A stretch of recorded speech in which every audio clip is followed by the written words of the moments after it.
Quelqu'un dira peut-être, pour autant que je le sache, je me suis livré entièrement à Christ. Et pourtant, il me semble que ma vie est encore charnelle. Est-il possible de s'être livré à Dieu et de ne pas être rempli du Saint-Esprit?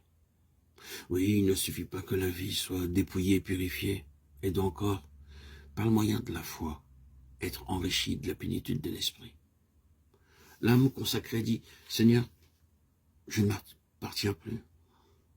J'offre mon corps en sacrifice vivant. Par la foi, elle ajoute, Christ vit en moi. L'âme consacrée dit, que veux-tu que je fasse? Par la foi, elle peut dire, je puis tout par Christ qui me fortifie. Se livrer, c'est reconnaître en Christ son maître. Croire, c'est s'approprier la vie même de Christ. Avez-vous jamais vu un arc-en-ciel parfait? Généralement, une extrémité est bien distincte, tandis que l'autre se confond avec le ciel. Un jour, sur la mer, je vis un arc-en-ciel dont les deux extrémités paraissaient sortir de l'eau. L'arche ainsi formée était complète.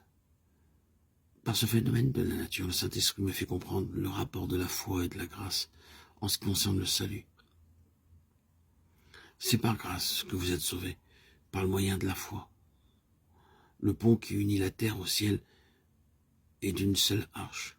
L'un des piliers, c'est la grâce de Dieu, inébranlable. L'autre, c'est la foi, souvent sanchelante. Dieu nous a donné en Christ tout ce qui est nécessaire pour que notre vie spirituelle soit stable. Mais encore faut-il que par la foi, nous saisissions les bénédictions qui nous sont offertes. La grâce donne, la foi saisit. La foi nous fait faire l'expérience de ce que la grâce nous accorde en principe. Dieu nous dit que, sans la foi, il est impossible de lui être agréable.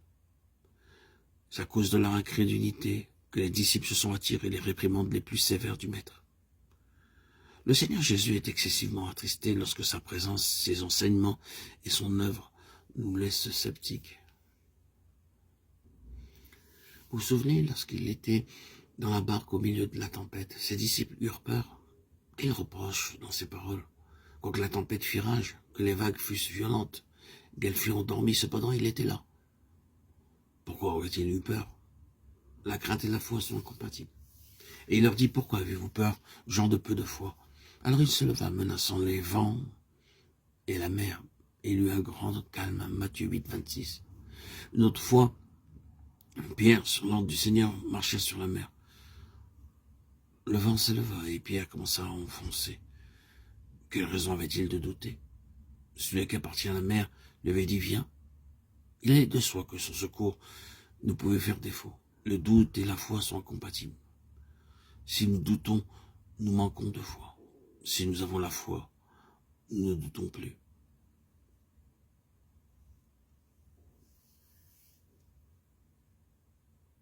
Aussitôt, Jésus étendit la main, la saisit, lui dit, « Homme de peu de foi, pourquoi as-tu douté » Matthieu 14, 31.